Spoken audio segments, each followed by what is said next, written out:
ఓం సమర్థ సద్గురు శ్రీ సాయినాథాయ నమ. శ్రీరామకృష్ణ కథామృతం. సప్తమ పరిచ్ఛేదం.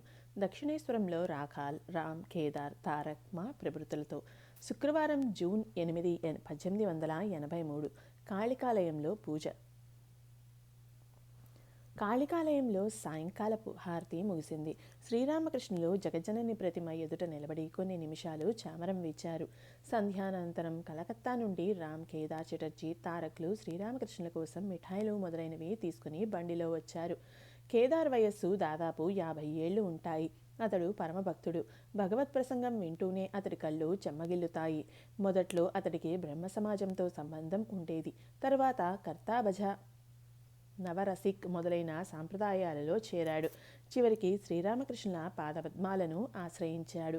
ప్రభుత్వ కార్యాలయంలో అతడు అకౌంటెంట్గా ఉద్యోగం చేస్తున్నాడు. కలకత్తా పులిమేరలోని కాంసారాపాడా సమీపంలోని హాలీసహర్ గ్రామంలో అతడి నివాసం. తారక్ కాలాంతరంలో స్వామి శివానంద. సుమారు 24 ఏళ్ల యువకుడు. వివాహమైన కొద్ది కాలంలోనే అతడి భార్య మరణించింది. కలకత్తాకు దగ్గరలోని బారాసత్ ఇతడి స్వగ్రామం. ఇతడి తండ్రి గొప్ప శక్తి ఉపాసకుడు. శ్రీరామకృష్ణులను అనేక మార్లు సందర్శించాడు. తారక్ తల్లి మృతి చెందాక అతడు పునర్వివాహం చేసుకున్నాడు. తారక్ తరచూ రామ్ ఇంటికి వెళ్తూ ఉండేవాడు. అక్కడ నుండి రామ్ నిత్యగోపాలతో కలిసి శ్రీరామకృష్ణ దర్శనార్థం దక్షిణేశ్వరానికి వస్తూ ఉంటాడు. ఇతడు ప్రస్తుతం ఒక ఆఫీసులో పనిచేస్తున్నాడు. కానీ లోకం పట్ల అతడిది పూర్తి ఉదాసీన వైఖరి. శ్రీరామకృష్ణులు కాళికాలయం నుండి బయటకు వచ్చి నేల మీద సాగిలపడి కాళీమాతకు ప్రణామం చేశారు. అక్కడ రామ్, కేదార్, మా, తారక్ మొదలైన భక్తులు బయట నిలబడి ఉండటం చూశారు. తారక్ పట్ల ఆప్యాయత, కేదార్ కామినీ కాంచనాలు. తారక్ను చూడటంతోనే శ్రీరామకృష్ణులు అపరిమితానందభరితులైనారు. తారక్ చుబుకాన్ని స్పృశించి అతడి పట్ల తమకున్న ఆప్యాయతను వెలిబుచ్చారు. శ్రీరామకృష్ణులు తమ గదిలోకి తిరిగి రాగానే భావావేశలై నేల మీద కాళ్ళు చాపుకొని కూర్చున్నారు. రామ్, కేదార్లు ఆయన పాదాలను పువ్వులతో, మాలలతో అలంకరించారు. ఆయన సమాధి స్థితి పొందారు. కేదార్ నవరసిక్ సాంప్రదాయంలో ఇంకా విశ్వాసం కలిగి ఉన్నాడు. శ్రీరామకృష్ణుల నుండి ఆధ్యాత్మిక శక్తిని తనలోకి ప్రసరింపచేయ నుంచి ఆయన కాలి బొటనవేళ్లను కేదార్ పట్టుకున్నాడు. కొంత స్పృహ రాగానే శ్రీరామకృష్ణులు, అమ్మ, నా బొటనవేళ్లు పట్టుకొని అతడు ఏం చేయబోతున్నాడు అన్నారు. కేదార్ వినమ్రంగా చేతులు జోడించుకుని కూర్చొని ఉన్నాడు. ఇంకా భావపార్వస్యంలోనే ఉండి శ్రీరామకృష్ణులు కేదార్తో ఇలా అన్నారు. నీ మనస్సు ఇంకా కామినీ కాంచనాల వైపే ఆకర్షితమై ఉంది. వాటిని నేను ఖాతరు చేయనని నువ్వు ఊరకే చెప్పటంలో ప్రయోజనం ఏమిటి? ముందుకు సాగిపో. చందనవనానికి ఆవల అనేకమైనవి ఉన్నాయి. వెండి, బంగారు, రత్నాల గనులు ఉన్నవి. ఏదో ఒకంత ఆధ్యాత్మికత వంటపట్టినంత మాత్రం చేత సర్వాన్ని సాధించానని భావించుకోకు. శ్రీరామకృష్ణులు మళ్ళీ జగన్మాతతో, అమ్మ, ఇతన్ని ఇక్కడ నుంచి పంపించివేయి అన్నారు. ఈ మాటలతో కేదార్ గొంతులో తడారిపోయింది. భయం ఉట్టిపడే స్వరంతో కేదార్, ఆయన ఏమంటున్నారు అని రామ్ను అడిగాడు. రాఖాల్ను చూడగానే శ్రీరామకృష్ణులు మళ్ళీ భావపార్వస్యత చెందారు. తమ ప్రీతమ శిష్యుడితో ఆయన ఇలా అన్నారు. నేను వచ్చి చాలా రోజులైంది. నువ్వు ఎప్పుడు వచ్చావు? శ్రీరామకృష్ణులు తాను అవతార పురుషుడనని, రాఖాల్ తన ఆంతరంగిక భక్తుడని చెబుతున్నారా ఏమిటి? అష్టమ పరిచ్ఛేదం. దక్షిణేశ్వరంలో మణిరాంపూర్ భక్తులతో శ్రీరామకృష్ణులు. ఆదివారం జూన్ 10, 1883 శ్రీరామకృష్ణుల బాల్య స్మృతులు. అప్పుడు సమయం ఉదయం దాదాపు 10 గంటలు. శ్రీరామకృష్ణులు తమ గదిలో కాసేపు కూర్చొని కాసేపు నిలబడి భక్తులతో మాట్లాడుతూ ఉన్నారు. రాఖాల్, మా, లాటు, కిశోరి, రామ్లాల్, హాజ్రా తదితర భక్తులు కూడా ఉన్నారు. శ్రీరామకృష్ణులు తమ తొలినాళ్ల జీవితాన్ని వర్ణిస్తూ వారితో ఇలా అన్నారు. నా చిన్ననాటి రోజుల్లో కామార్పుకూరులోని స్త్రీ పురుషులు అందరూ నన్ను ఎంతగానో అభిమానించేవారు. నా పాట వినటానికి ఎంతో ఇష్టపడేవారు. నేను ఇతరుల అభినయాన్ని, సంభాషణలను అనుకరిస్తూ వారికి వినోదం కలిగించేవాణ్ణి. ఇల్లాళ్ళు నా కోసం తినుబండారాలు దాచి ఉంచి ఇచ్చేవారు. ఎవరూ నా పట్ల అపనమ్మకం కలిగి ఉండలేదు. ప్రతి ఒక్కరూ నన్ను వారి కుటుంబ సభ్యునిగా ఎంచేవారు. ఆనందంగా ఉన్న పావురం మాదిరి ఉండేవాణ్ణి. సుఖ సంతోషాలతో వర్ధిల్లే కుటుంబాలకే నేను తరచూ వెళ్ళేవాణ్ణి. బాధలు దుఃఖం ఉన్న చోటు నుంచి నేను పలాయనం చేసేవాడను. ఒకరిద్దరు మంచి కుర్రవాళ్లతో అతి సన్నిహితంగా మెలిగేవాణ్ణి. కొందరితో స్నేహం చేసేవాడను. ప్రస్తుతం వాళ్ళు సంసారంలో మునిగిపోయి ఉన్నారు. వారిలో కొందరు ఇక్కడకు వస్తూ ఉంటారు. నన్ను చూసి, ఓ, ఇతడు పాఠశాలలో ఎలా ఉండేవాడో ఇక్కడ కూడా అదే విధంగా ఉన్నాడు అనేవారు. గణితం అంటేనే నాకు తల తిరిగిపోయేది. కానీ బొమ్మలు చక్కగా గీసేవాడిని. దేవతల బొమ్మలను అందంగా చేసేవాణ్ణి. అన్నసత్రం, రామాయణ మహాభారతాలపై మక్కువ. అన్నసత్రం, ధర్మశాల ఎక్కడ కంటపడ్డా అక్కడకు వెళ్ళేవాణ్ణి.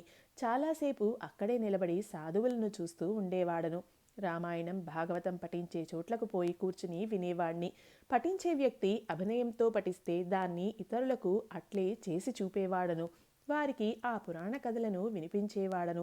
స్త్రీల ప్రవర్తనను సులభంగా అర్థం చేసుకునేవాడిని.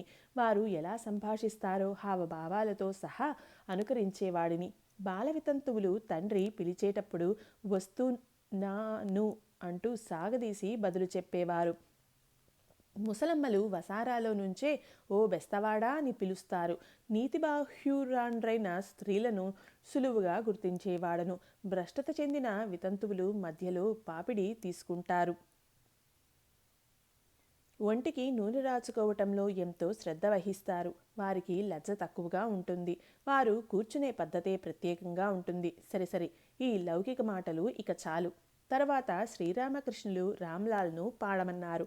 రామ్లాల్ పాడసాగాడు. తర్వాత రావణుడు మరణించాక మండోదరి మనోవేదన భరించలేక దుఃఖించటం గురించి పాడాడు. శ్రీరామకృష్ణులు గోపికల ప్రేమ. ఆ పాటను విని కళ్ళు చెమ్మగిల్లగా శ్రీరామకృష్ణులు ఇలా అన్నారు. ఒకసారి నేను బయలుకై సరుగుడు తోపుకు వెళ్ళాను. అప్పుడు గంగలో పడవ నడిపేవాడు ఒకడు ఈ పాట పాడాడు. అది విని చాలాసేపు విలపిస్తూ నిలబడిపోయాను. తర్వాత ఎవరో వచ్చి నన్ను నా గదికి తీసుకువెళ్ళవలసి వచ్చింది. కృష్ణుడి పట్ల గోపికలకు ఉన్న ప్రేమను గురించి రామ్లాల్ ఒక పాట పాడాడు. ఆ అక్రూరుడు కృష్ణుణ్ణి రథంలో ఎక్కించుకుని మధురకు బయలుదేరటానికి ఉద్యుక్తుడయ్యాడు.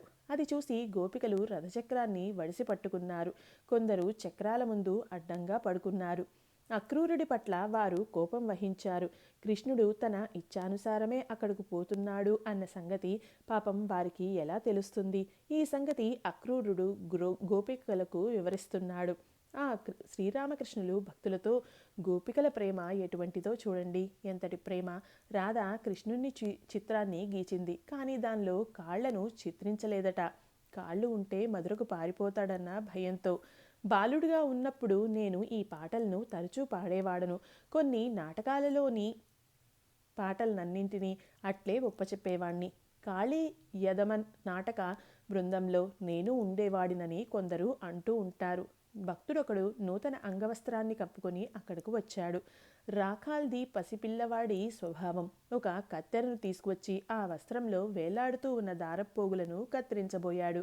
శ్రీరామకృష్ణులు రాఖాల్తో, దాన్ని ఎందుకు కత్తిరిస్తున్నావు?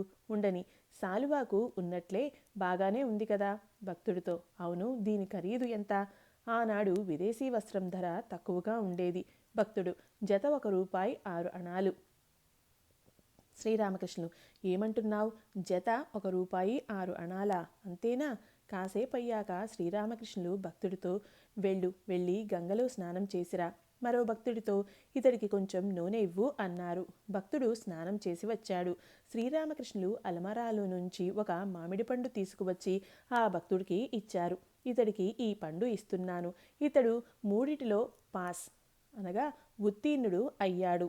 శ్రీరామకృష్ణులు 10వ తరగతి ఉత్తీర్ణుడైతే 1గాను, ఇంటర్మీడియట్ ఉత్తీర్ణుడైతే 2గాను, కళాశాల నుండి పట్టభద్రులైతే 3 ఉత్తీర్ణుడైనట్టు పరిగణించేవారు. అవును, నీ సోదరుడు ఎలా ఉన్నాడు అని అడిగారు. భక్తుడు, మంచి ఔషధం ఇచ్చారు, నయం కావాలి. శ్రీరామకృష్ణులు, అతడికి నువ్వొక ఉద్యోగం ఇప్పించరాదా? నువ్వే కదా అతడి సంరక్షకుడవు. భక్తుడు, ఆరోగ్యం కుదుటపడితే అన్నీ సవ్యంగా జరుగుతాయి.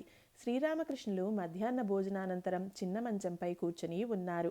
విశ్రాంతికి సమయం దొరకలేదు. భక్తులు రాసాగారు. మొదట మణిరాంపూర్ నుండి ఒక భక్త బృందం వచ్చింది. ప్రజాపనులు శాఖలో పనిచేసే పనిచేసి ఉద్యోగ విరమణ చేసిన ఒక వ్యక్తి వచ్చాడు. అతడు పింఛన్ పుచ్చుకుంటున్నాడు. మరొక భక్తుడు ఇతన్ని తోడ్కొని వచ్చాడు.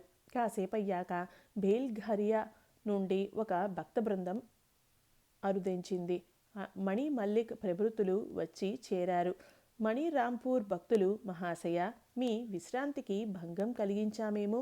శ్రీరామకృష్ణులు, అటువంటిదేమీ లేదు. అదంతా రజోగుణం గలవారికి వర్తిస్తుంది. అటువంటి వ్యక్తిని గురించి జనం అతడు ఇప్పుడు సుఖంగా నిద్రపోతున్నాడు అంటారు. మణి రాంపూర్ అది వినగానే శ్రీరామకృష్ణులకు తమ చిన్ననాటి నేస్తం శ్రీరామ్ జ్ఞాపకానికి వచ్చాడు. శ్రీరామకృష్ణులు ఇలా అన్నారు. శ్రీరామ్ దుకాణం మీ గ్రామంలో ఉంది.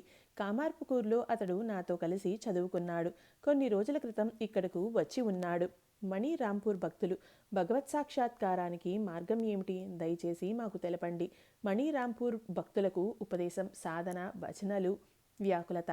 శ్రీరామకృష్ణులు, కొంత సాధనానుష్ఠానాలు చేయటం అవసరం. పాలలో వెన్న ఉన్నది అని చెప్పటం మాత్రం చాలదు.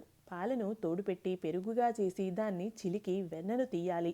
అందుకే మధ్య మధ్యలో ఏకాంతవాసం చెయ్యాలి. కొన్ని రోజులు ఏకాంతంలో వసించి భక్తిని పొందాక ఎక్కడైనా జీవించవచ్చు. కాళ్లకు చెప్పులు ఉంటే ముళ్ళు ఉన్న అడవిలో సైతం సులభంగా నడిచి వెళ్ళవచ్చు. ముఖ్యమైన విషయం విశ్వాసం. సంకల్పానికి తగ్గట్లే ఫలితం ఉంటుంది. విశ్వాసమే మూలధనం. విశ్వాసం కలిగితే మరిక ఏ భయమూ ఉండదు. మణి రాంపూర్ భక్తుడు, స్వామి, గురువు అవసరమా? శ్రీరామకృష్ణులు, చాలామందికి అవసరమే. కానీ గురువాక్యాలపై విశ్వాసం ఉంచాలి. గురువును సాక్షాత్తు భగవంతునిగా ఎంచినప్పుడే విజయం చేకూరేది. అందుకే వైష్ణవులు గురువు, కృష్ణుడు, వైష్ణవుడు అనగా గురువు, భగవంతుడు, భక్తుడు ఈ ముగ్గురిని ఒకే రీతిలో అర్చించాలి అని చెబుతూ ఉంటారు. సర్వదా భగవంతుని నామస్మరణ చేయాలి. కలియుగంలో భగవన్నామానికి ఎంతో మహత్యం ఉంది. ఈ యుగంలో జీవులు అన్నగత ప్రాణులు కనుక యోగ సాధనలు సాధ్యం కాదు. భగవన్నామాన్ని చప్పట్లు కొడుతూ భజన చేస్తే పాపాలనే పక్షులు ఎగిరిపోతాయి. సర్వదా సత్సంగం ఎంతో అవసరం. గంగానదికి ఎంత సమీపంగా వస్తే అంత చల్లని గాలిని అనుభవించవచ్చు. అగ్నిని సమీపించే కొద్దీ అధిక వేడిమిని పొందుతాం. సోమరితనంతో దేన్ని సాధించలేం. సంసారంలోని సుఖాల పట్ల అనురక్తి ఉన్నవారు ఏదో ఒకరోజు భగవద్ దర్శనం కలుగుతుందిలే అంటారు.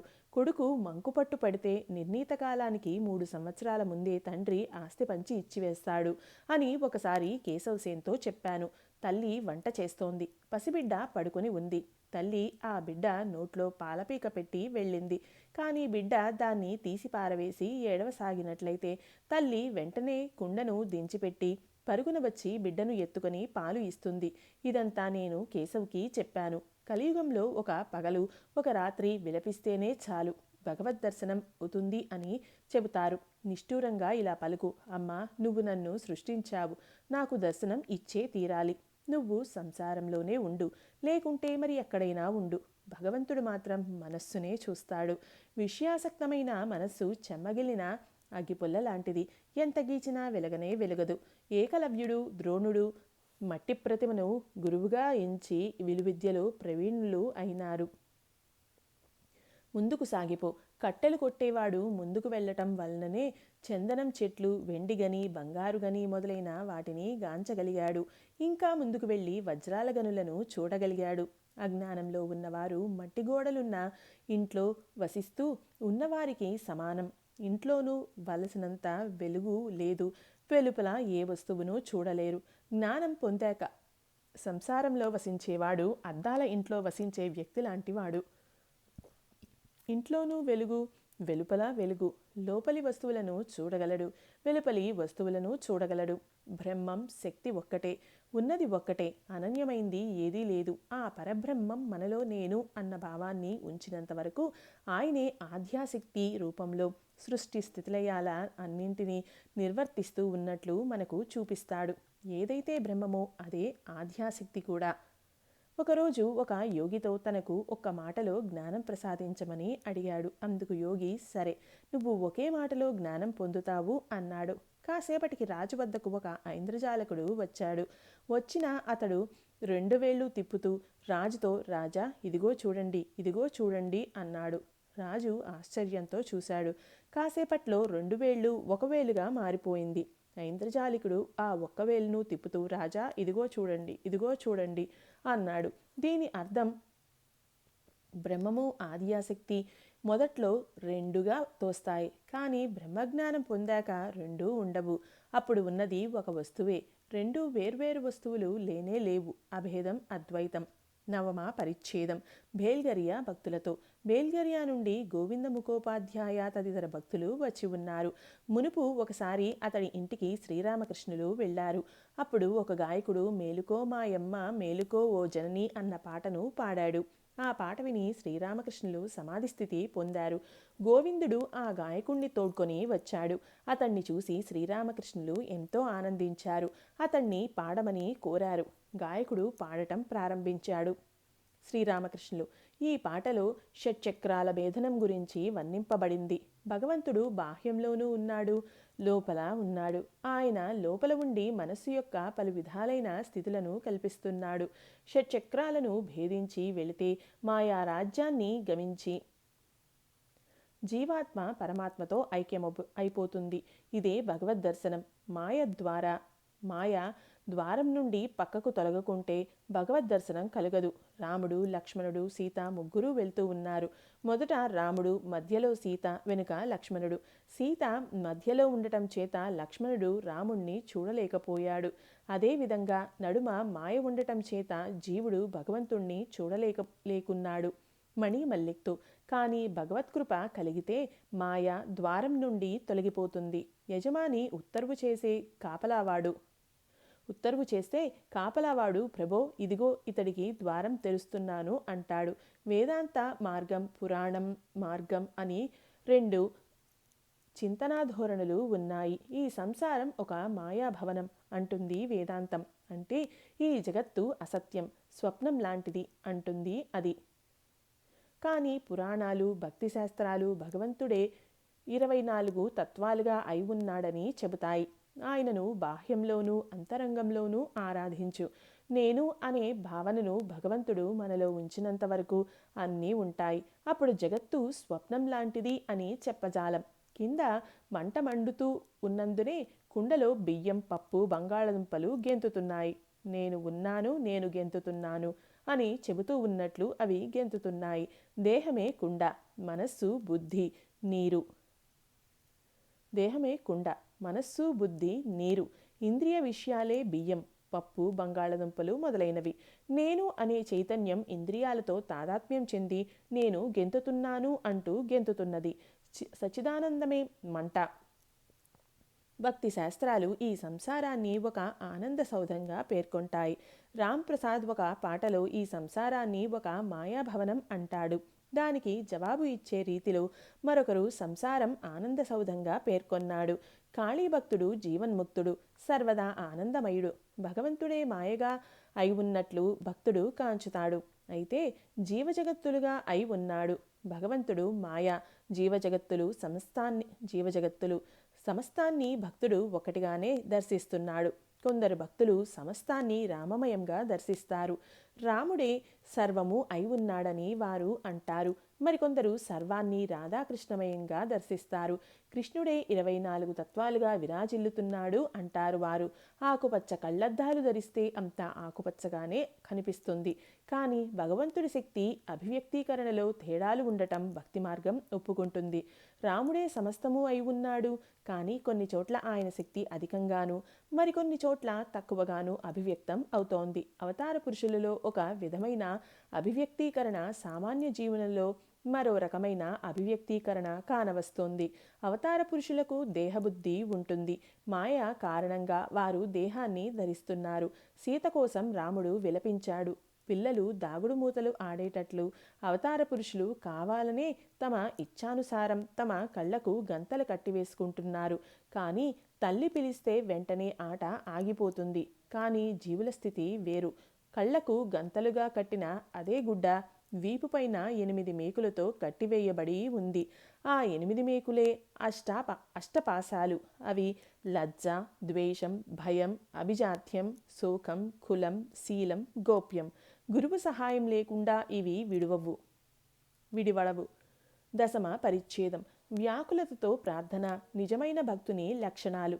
బేల్ఘరియా భక్తుడు: మహాశయ, దయచేసి మమ్మల్ని ఆశీర్వదించండి. శ్రీరామకృష్ణులు: సకల భూతకోటిలోనూ భగవంతుడు ఉన్నాడు, కానీ గ్యాస్ కంపెనీకి అర్జీ పెట్టుకో, వారు వచ్చి నీ ఇంటికి గ్యాస్ సరఫరా చేస్తారు. కానీ వ్యాకులతతో ప్రార్థించాలి. 3 ఆకర్షణలు ఏకం అయినప్పుడు భగవద్ దర్శనం కలుగుతుంది అని చెబుతారు. తల్లికి బిడ్డ పట్ల గల ఆకర్షణ, పతివ్రతకు భర్త పట్ల గల ఆకర్షణ, విషయాసక్తుడికి విషయ వస్తువుల పట్ల గల ఆకర్షణ, ఇవే ఆ 3 ఆకర్షణలు. నిజమైన భక్తుడికి కొన్ని గుర్తులు ఉన్నాయి. గురువు ఉపదేశం వినగానే అతడి మనస్సు స్థిరమైపోతుంది. పాములవాడి నాగస్వరాన్ని వినగానే విషసర్పం స్థిరంగా అయిపోతుంది. అయితే నాగుపాము అలా కాదు. మరొక గుర్తు: నిజమైన భక్తుడికి గ్రహణ శక్తి ఉంటుంది. ఫోటోగ్రాఫ్ తీస్తున్నప్పుడు ఉత్త అద్దం మీద పటం నమోదు కాదు, కానీ నలుపు ద్రావణం పూసిన అద్దంపై పటం పడుతుంది. ఆ నలుపు ద్రావణమే భక్తి. మరొక గుర్తు: నిజమైన భక్తుడు జితేంద్రియుడై ఉంటాడు, కామాన్ని జయిస్తాడు. గోపికలలో కామం ఉండేది కాదు. మీరు సంసారంలో ఉన్నారు, అట్లే ఉండండి. దానిలో ఉంటూనే సాధనలు చేయటం సులభం. ఇది కోటలో ఉంటూనే యుద్ధం చేసినట్లు. శవసాధన చేసేటప్పుడు శవం మధ్య మధ్యలో ఆ అంటూ నోరు తెరిచి భయపెడుతుంది. అందువల్ల బియ్యం వేయించిన పప్పులు పక్కన ఉంచుకోవాలి. దాని నోట్లో అప్పుడప్పుడు వేస్తూ ఉండాలి. శవం శాంతించాక నిశ్చింతగా జపం చేయవచ్చు. అదేవిధంగా భార్యాబిడ్డలను శాంతియుతంగా ఉంచాలి. అప్పుడే సాధన భజనలు చేయటానికి ఏ ఆటంకమూ ఉండదు. సుఖభోగాల పట్ల ఇంకా ఆసక్తి గలవారు సంసారంలో ఉంటూనే భగవంతుని ప్రార్థించాలి. అందుచేతనే నిత్యానందుడు మాగూర్ చేపల పులుసు, యువతుల కౌగిలింత, హరినామస్మరణ అంటూ ఏర్పాటు చేశాడు. కానీ నిజమైన సన్యాసి స్థితి ఇందుకు పూర్తిగా విరుద్ధం. తేనెటీగ పువ్వుల మీద తప్ప మరి దేని మీద వ్రాలదు. చాతక పక్షికి అన్ని నీళ్లు నిష్ప్రయోజనమే. మరి ఏ నీటిని త్రాగదు? కేవలం స్వాతి నక్షత్రం నాడు కురిసే వాననీటికై అది నోరు తెరుచుకొని ఉంటుంది. ఇదే విధంగా నిజమైన సన్యాసి భగవదానందం తప్ప వేరే ఆనందం దేన్ని ఆశించడు. తేనెటీగ పువ్వుల మీద మాత్రమే వాలుతుంది. యథార్థ సన్యాసి తేనెటీగ లాంటివాడు. సంసారులు మామూలు ఈగల లాంటివారు. ఈగ మిఠాయి మీద వాలుతుంది, కుళ్ళిపోయిన పండు మీద వాలుతుంది. మీరు ఇంత శ్రమపడి ఇక్కడకు వచ్చారు, భగవంతుని అన్వేషిస్తూ ఉన్నారు. అందరూ తోటను తిలకించటంతోనే సంతృప్తి చెందుతున్నారు. ఏ ఒకరిద్దరు మాత్రమే తోట యజమానిని వెతుకుతారు. లోకులు జగత్ సౌందర్యాన్ని చూడడంలోనే నిమగ్నమై ఉన్నారు. దాని యజమానిని మాత్రం వెతకటం లేదు. హఠయోగం, రాజయోగం, షట్చక్ర భేదనం, సమాధి. గాయకుణ్ణి చూపుతూ ఇతడు షట్చక్రాల గురించిన పాటను పాడాడు. అవి అన్నీ యోగానికి సంబంధించిన విషయాలు. హఠయోగం, రాజయోగం అనే 2 యోగాలు ఉన్నాయి. హఠయోగి పలు రకాల శారీరక వ్యాయామాలు చేస్తాడు. సిద్ధులు సంపాదించడమే అతడి లక్ష్యం. అష్టసిద్ధులు, దీర్ఘాయువు సముపార్జించాలన్నదే అతడి సంకల్పం. భక్తి, ప్రేమ, జ్ఞానం, వైరాగ్యం వంటివి రాజయోగ లక్ష్యాలు. రాజయోగమే మంచిది. వేదాంతం పేర్కొనే సప్తభూమికలకు, యోగం తెలిపే షట్చక్రాలకు పలు సామ్యాలు ఉన్నవి. వేదాలు పేర్కొనే మొదటి 3 భూమికలే యోగం తెలిపే మూలాధార, స్వాధిష్టాన, మణిపూరక చక్రాలు. అపాన స్థానం, జననేంద్రియం, నాభి. ఈ 3 స్థానాల్లోనే మనస్సు సామాన్యంగా నెలకొని ఉంటుంది. మనస్సు 4వ స్థానానికి అధిరోహించేటప్పుడు, అంటే అనాహత పద్మాన్ని చేరుకునేటప్పుడు దీప శిఖల జీవాత్మ దర్శనం అవుతుంది. జ్యోతి దర్శనము కలుగుతుంది. అప్పుడు ఇది ఏమిటి అంటూ ఆశ్చర్యపోతాడు సాధకుడు. మనస్సు 5వ స్థానానికి ఎగిసినప్పుడు భగవంతుని గురించిన ప్రసంగాలనే మనస్సు ఇష్టపడుతోంది. ఇక్కడ విశుద్ధ చక్రం ఉంది. 6వ భూమిక ఆజ్ఞాచక్రము ఒక్కటే. మనస్సు అక్కడికి పోగానే భగవద్ దర్శనం కలుగుతుంది. కానీ అక్కడ ఒక అడ్డంకి ఉంది. లాంతర్ లోపల దీపం ఉంది, కానీ నడుమ అద్దం ఉండటం చేత దాన్ని తాకలేకపోవటం లాగా. జనక మహారాజు పంచమ భూమిక నుండి బ్రహ్మజ్ఞానం ఉపదేశించేవాడు. ఆయన కొన్ని సమయాల్లో పంచమ భూమికలోనూ, కొన్ని సందర్భాలలో 6వ భూమికలోనూ వసించాడు. షట్చక్రాలను భేదించిన తర్వాత ఏడవ భూమిక ఉంది. అక్కడ చేరగానే మనస్సు బ్రహ్మంలో ఐక్యమైపోతోంది. జీవాత్మ పరమాత్మలు రెండూ ఒకటైపోతాయి. సమాధి కలుగుతుంది. దేహబుద్ధి వైదొలగుతుంది. బాహ్య స్మృతి అనేది ఉండదు. నానా విషయాలు అన్న జ్ఞానం తొలగిపోతుంది. విచారణ ఆగిపోతుంది. విచారణ చేసేటప్పుడు అనేకం నానా విషయాలు అన్న ఎరుక ఉంటుందని త్రైలింగ స్వామి అనేవారు. సమాధి స్థితి కలిగిన తరువాత 21 రోజుల్లో మరణం సంభవిస్తుంది. కానీ కుండలిని శక్తి జాగృతం కాకుండా చైతన్యం కలుగదు. భగవల్లాభం పొందిన వ్యక్తి లక్షణాలు. భగవల్లాభం పొందిన వ్యక్తికి కొన్ని లక్షణాలు ఉన్నాయి. అతడు బాలునిలా, ఉన్మాదిలా, జడునిలా, దయ్యంలా అయిపోతాడు. అతడికి నేను యంత్రాన్ని, భగవంతుడు దాన్ని నడిపేవాడు, ఆయన కర్త, తక్కినవారు అందరూ అకర్తలు అన్న బోధ కలుగుతుంది. ఆకులు కదలటం కూడా భగవదేచ్ఛ మేరకే అని సిక్కులు అంటారు. రాముని ఇచ్ఛ మేరకే సమస్తం జరుగుతోంది అన్న భావం ఉండాలి. సాలెవాడు ఇలా అనేవాడు కదా, రాముని ఇచ్ఛ ప్రకారం వస్త్రం ధర ₹1.6 రాముని ఇచ్ఛ మేరకు దొంగతనం జరిగింది. రాముని ఇష్టప్రకారమే నన్ను పోలీసులు పట్టుకు వెళ్లారు. రాముని ఇచ్ఛానుసారమే దొంగలు పట్టుపడ్డారు. చివరికి రాముని ఇచ్ఛ మేరకే నన్ను విడుదల చేశారు. ఇటువంటి భావన ఉండాలి. మునిమాపు వేళ కావచ్చింది. శ్రీరామకృష్ణులు ఒకంతసేపు విశ్రాంతి కూడా తీసుకోలేకపోయారు. భక్తులతో మాట్లాడుతూనే ఉన్నారు. మణి, రాంపూర్, బేల్ఘరియా భక్త బృందాలు తదితరులు శ్రీరామకృష్ణులకు సాష్టాంగ ప్రణామాలు చేసి సెలవు పుచ్చుకున్నారు. ఆ తరువాత వారు ఆలయాలకు వెళ్ళి ప్రార్థనలు చేసి తమ నివాసాలకు బయలుదేరారు. ఏకాదశ పరిచ్ఛేదం. గృహస్థాశ్రమంపై ప్రసంగం. శుక్రవారం జూన్ 15, 1883. రాఖాల్. మా రాఖాల్ తండ్రి, అతని మామగారు. అమావాస్య గడిచిపోయిన 10వ రోజు భక్తులు శ్రీరామకృష్ణుల దర్శనార్థం దక్షిణేశ్వర కాళికాలయానికి వచ్చి ఉన్నారు. అధర్కు, మాకు సెలవులు కాబట్టి వారు వచ్చి ఉన్నారు. రాఖాల్ తండ్రి తన మామగారితో కలిసి వచ్చాడు. రాఖాల్ తల్లి మరణించిన తరువాత తండ్రి పునర్వివాహం చేసుకున్నాడు. ఆయన మామగారు శ్రీరామకృష్ణుల గురించి మునుపే వినిమున్నాడు. ఆయన ఒక సాధకుడు. శ్రీరామకృష్ణులను దర్శింప వచ్చాడు. భోజనానంతరం శ్రీరామకృష్ణులు చిన్న మంచం మీద కూర్చొని ఉన్నారు. మధ్య మధ్యలో రాఖాల్ తండ్రి మామగారిని చూస్తున్నారు. భక్తులు నేల మీద కూర్చుని ఉన్నారు. మామగారు: మహాశయ, గృహస్థులుగా ఉన్నవారు భగవత్ సాక్షాత్కారం పొందగలరా? శ్రీరామకృష్ణులు మందహాసం చేస్తూ: ఎందుకు పొందలేరు? కుమ్మరి పురుగుల్లా సంచరించండి. అది బురదలో నివసిస్తున్నప్పటికీ దాని వంటికి బురద అంటుకోదు. అక్రమ సంబంధం కలిగి ఉన్న స్త్రీలా ఉండండి. ఇంటి పనులన్నీ ఆమె నిర్వర్తిస్తుంది. కానీ మనస్సు సదా తన ప్రియుడి మీదనే లగ్నం అయి ఉంటుంది. భగవంతునిపై మనస్సు లగ్నం చేసి సంసార విధులను అన్నింటినీ నిర్వర్తించు. కానీ ఇలా చెయ్యటం ఎంతో కష్టం. ఊరగాయ జాడీలు, నీటి కుండలు ఉన్న గదిలో సన్నిపాత రోగిని ఉంచటమా? అతడి రోగం ఎలా నయమవుతోంది?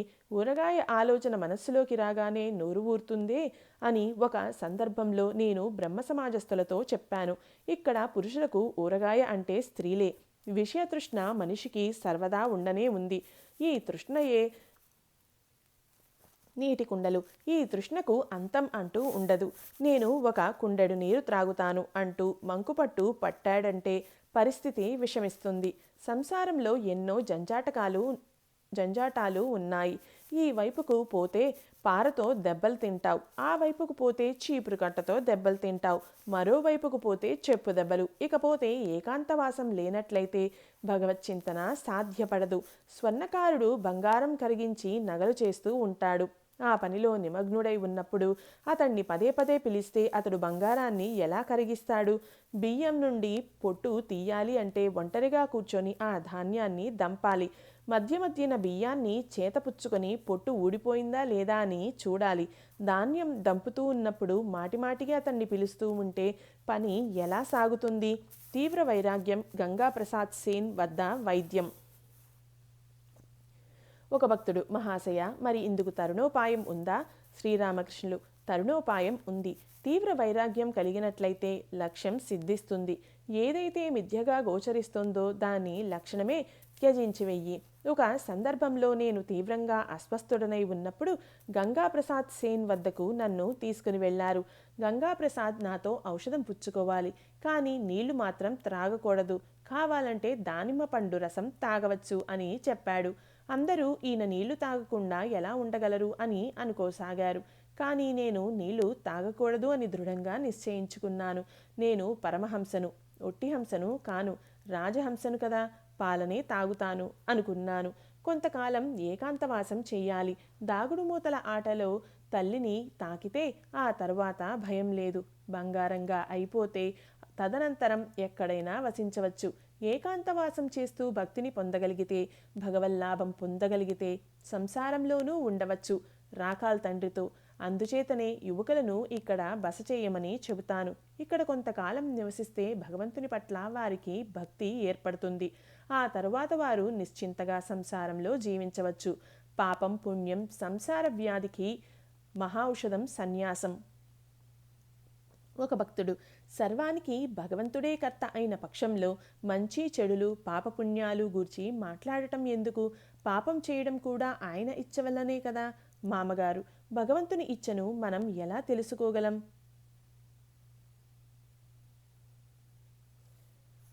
దో great first cause least understood అని పోప్ కూడా చెప్పి ఉన్నాడే. అది ఆది కారణం అతి స్వల్పంగా తెలుసుకోబడింది అని అర్థం. శ్రీరామకృష్ణులు పాపపుణ్యాలు ఉన్నాయి, కానీ భగవంతుడు స్వయంగా నిర్లిప్తుడు. వాయువులో సువాసన దుర్వాసన ఉన్నాయి, కానీ వాయువు నిర్లిప్తం. అదేవిధంగా భగవంతుని సృష్టి కూడా. సృష్టిలో మంచి ఉంది, చెడు ఉంది, సత్యము ఉంది, అసత్యము ఉంది. ఎన్నో రకాల చెట్లు ఉన్నాయి. కొన్ని మామిడి చెట్లు, కొన్ని పనస చెట్లు, మరికొన్ని రేగి చెట్లు. చూడండి, దుష్టుల అవసరము ఉంది.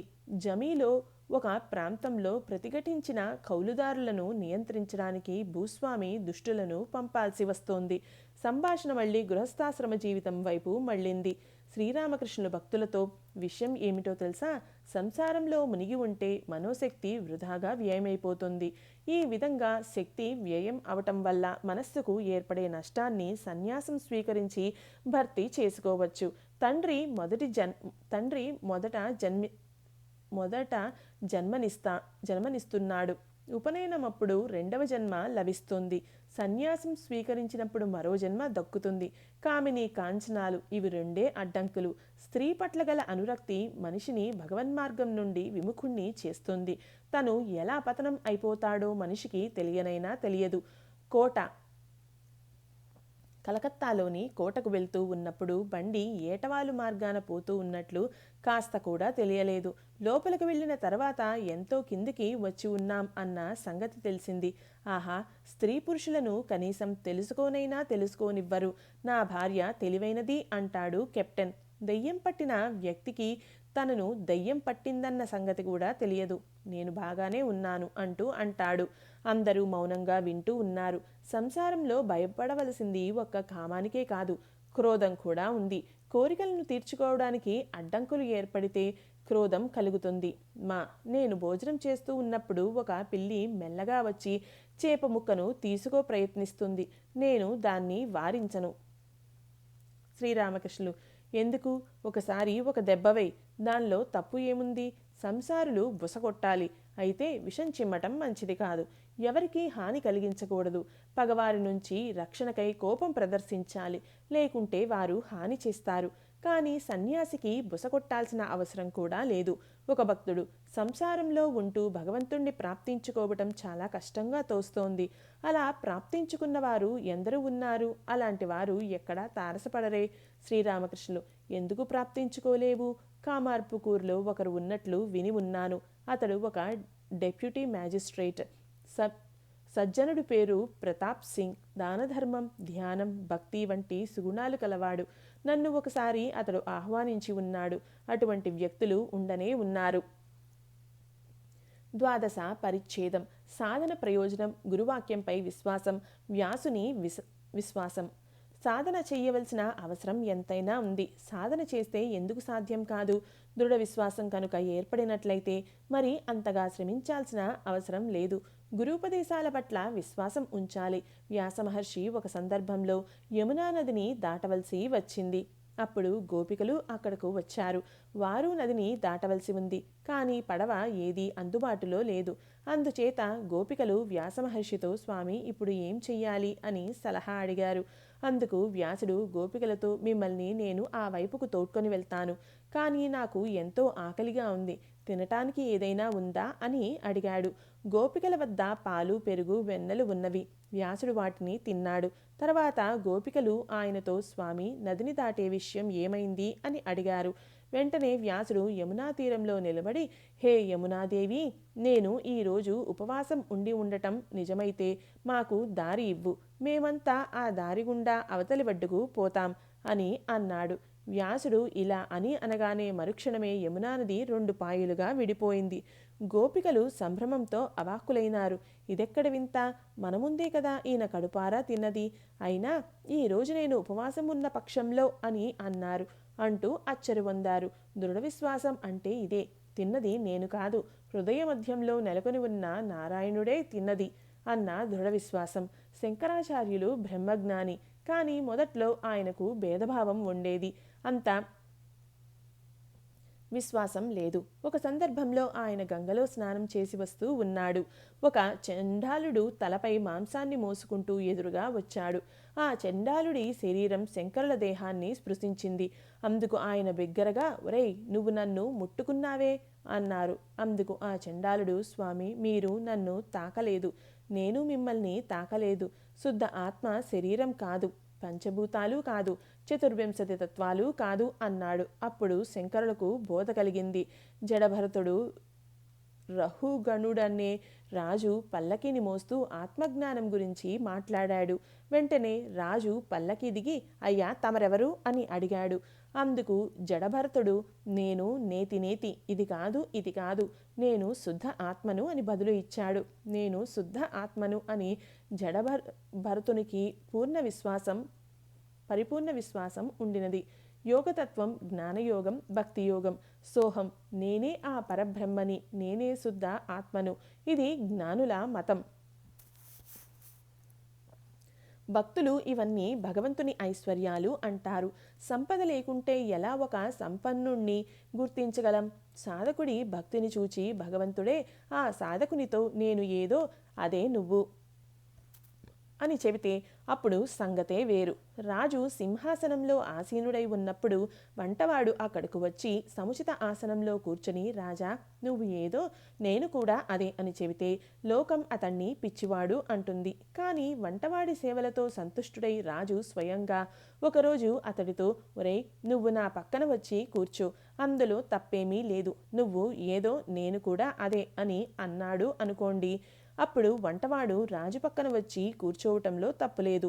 సామాన్య జీవి సోహం అనటం మంచిది కాదు. తరంగం నీటికి చెందినది కాని నీరు తరంగానికి చెందుతుందా ఏమిటి? మొత్తం మీద ఇది సంగతి.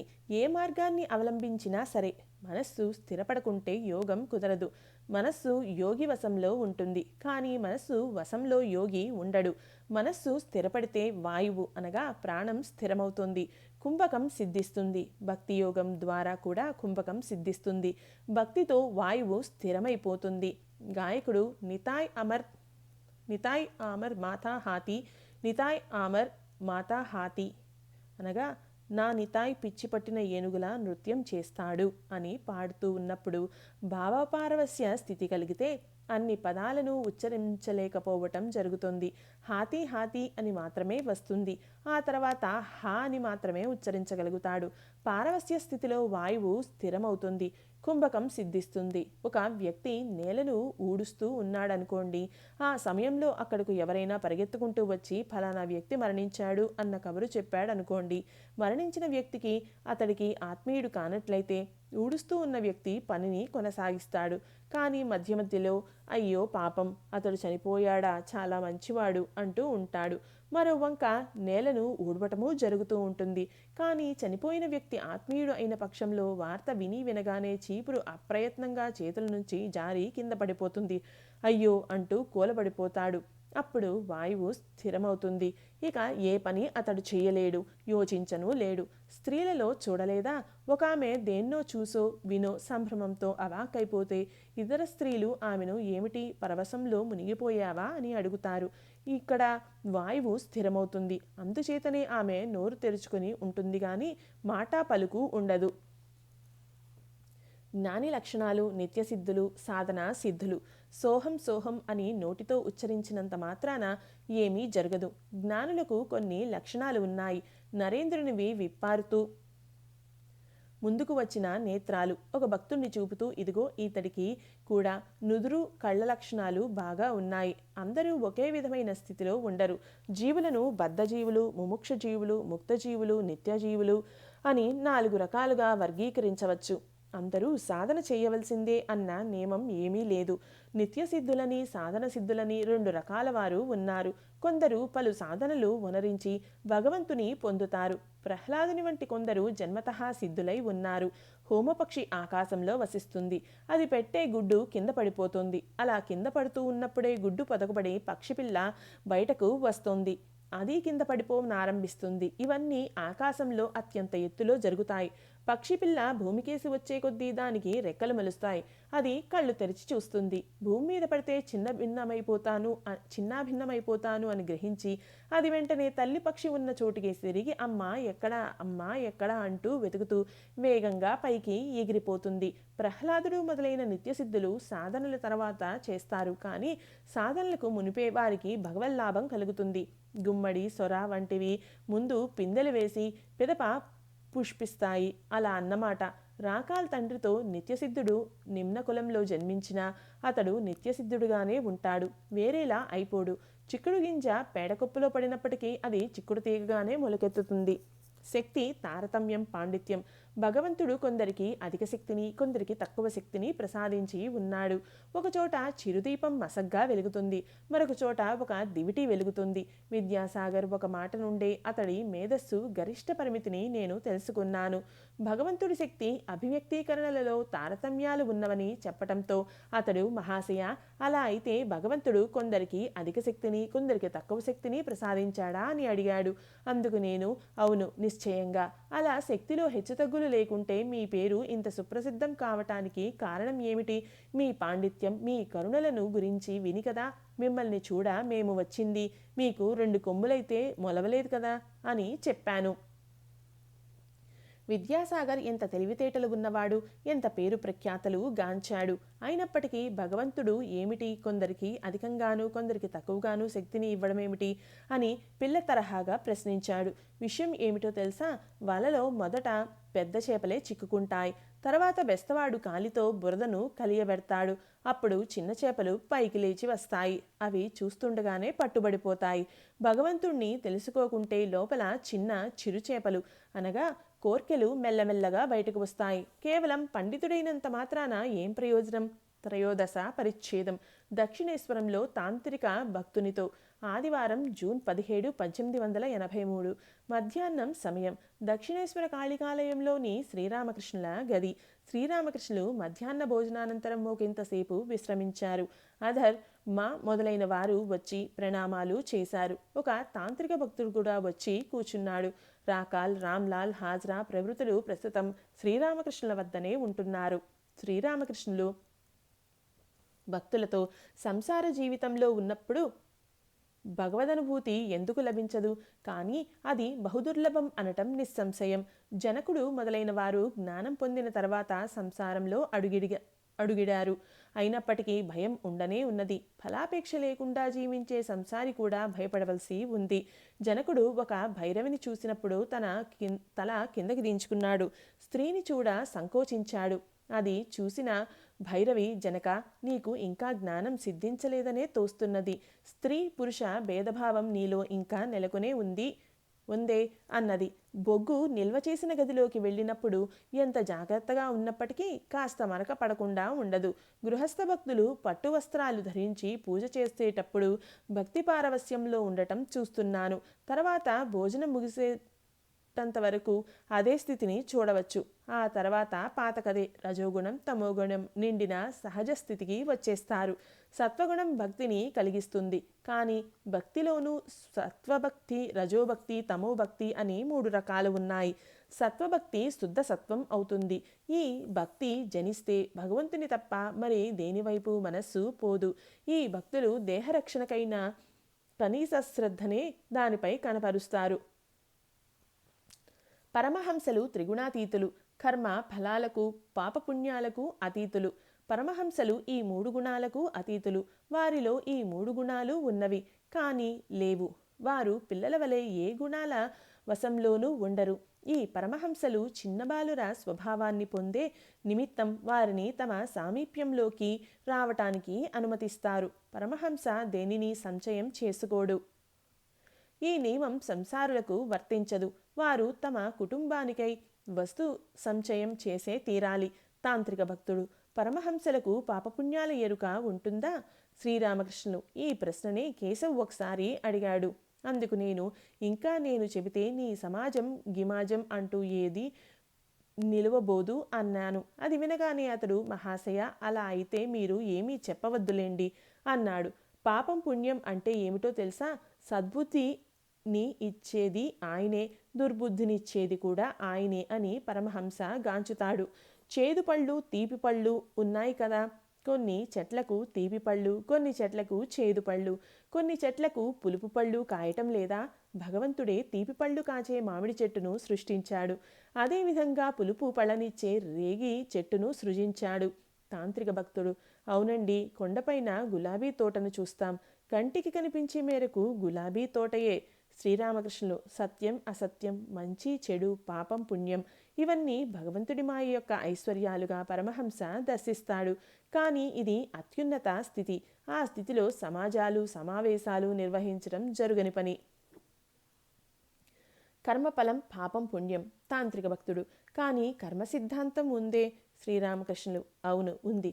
మంచి పనులు ఆచరిస్తే మంచి ఫలితం, చెడు పనులు చేస్తే చెడు ఫలితం. మిరపకాయను కొరికితే మంట పెట్టకుండా ఉంటుందా? ఇవన్నీ భగవంతుని లీలలు. తాంత్రిక భక్తుడు, మాకు తరుణోపాయం ఏది? ప్రారబ్ధ కర్మ ఉండనే ఉంది. శ్రీరామకృష్ణులు, ఉండనివ్వు, ఆయన భక్తుల సంగతే వేరు. ఇలా అంటూ శ్రీరామకృష్ణులు పాడసాగారు. పాట ముగించాక శ్రీరామకృష్ణులు ఇలా అన్నారు. కాశీలో మరణించేవారు బ్రాహ్మణుడైనా సరే లేక వెలయాలైనా సరే అందరూ శివగతినే పొందుతారు. హరినామాన్నో కాళీనామాన్నో లేక రామనామాన్నో ఉచ్చరించేటప్పుడు కళ్ళ నుండి అశ్రువులు స్రవిస్తే ఇక సంధ్యావందనం, కవచం మొదలైన కర్మలు చేయనవసరం లేదు. కర్మలు తమంతట తామై వైదొలుగుతాయి. కర్మఫలం చెంతకు చేరదు. శ్రీరామకృష్ణులు మళ్ళీ పాడారు. శ్రీరామకృష్ణులు, భగవంతునిలో నెలకొని ఉంటే అసత్యబుద్ధి, పాపబుద్ధి అతడిలో నిలిచి ఉండవు. తాంత్రిక భక్తుడు, విద్య నేను మిగిలి ఉంటుందని మీరు తెలిపారు కదా. శ్రీరామకృష్ణులు, అవును, విద్య నేను అంటే నేను భక్తుడను, నేను సేవకుడును అనే మంచి నేను మిగిలి ఉంటుంది, చెడ్డ నేను పారిపోతుంది నవ్వారు. తాంత్రిక భక్తుడు, మహాశయ, మా సందేహాలు అనేకం తీరిపోయాయి. శ్రీరామకృష్ణులు, ఆత్మసాక్షాత్కారం కలిగినప్పుడు అన్ని సందేహాలు తొలగిపోతాయి. తమోగుణ భక్తి నిరర్ధక జీవుల సంశయం అష్టసిద్ధులు. తమోగుణ భక్తిని ఆశ్రయించు. ఏమిటి? నేను రామనామాన్ని ఉచ్చరిస్తూ ఉన్నాను, కాళీనామాన్ని ఉచ్చరిస్తూ ఉన్నాను, మరి నాకు బంధం ఏమిటి? ప్రారబ్ధ కర్మ ఏమిటి అని పలుకు. శ్రీరామకృష్ణులు మళ్ళీ పాడారు. శ్రీరామకృష్ణులు సంభాషణ కొనసాగించారు. విశ్వాసం విశ్వాసం విశ్వాసం. రాముడే సర్వము అయి ఉన్నాడు, ఆ రాముడే ప్రతి ఒక్కరిలోనూ ఉన్నాడు అని ఒక గురువు శిష్యుడితో చెప్పాడు. ఒక కుక్క రొట్టెను కొరికి తీసుకుపోయింది. అది చూసిన శిష్యుడు, ఓ రామా, కాస్త ఆగు, కాస్త ఆగు, రొట్టెకు వెన్న రాచి ఇస్తాను అని అన్నాడు. గురువు పలుకులలో ఎంతటి విశ్వాసం! నిరర్ధక జీవులకు విశ్వాసం కలుగదు, ఎప్పుడూ సంశయమే. ఆత్మసాక్షాత్కారం కానిదే సంశయాలు అన్నీ నివృత్తి కావు. శుద్ధ భక్తిలో ఎటువంటి ఆకాంక్ష ఉండదు. ఈ భక్తి ద్వారా సత్వరమే ఆయనను పొందవచ్చు. అణిమాది సిద్ధుల సముపార్జన ఇత్యాదులు కోరికలే. కృష్ణుడు అర్జునుడితో, మిత్రమా, అణిమాది సిద్ధులలో ఏ ఒక్కటి సంతరించుకున్న భగవల్లాభం సిద్ధించదు. ఈ సిద్ధులతో శక్తి కాస్త అధికరిస్తుంది అంతే అన్నాడు. తాంత్రిక భక్తుడు: మహాశయ, తాంత్రిక క్రియలు ప్రస్తుత కాలంలో ఫలవంతం కాకపోవటం ఎందుచేత? శ్రీరామకృష్ణులు: వాటిని ఖచ్చితంగానూ భక్తిపూర్వకంగానూ ఆచరించనందునే అవి ఫలవంతం కావటం లేదు.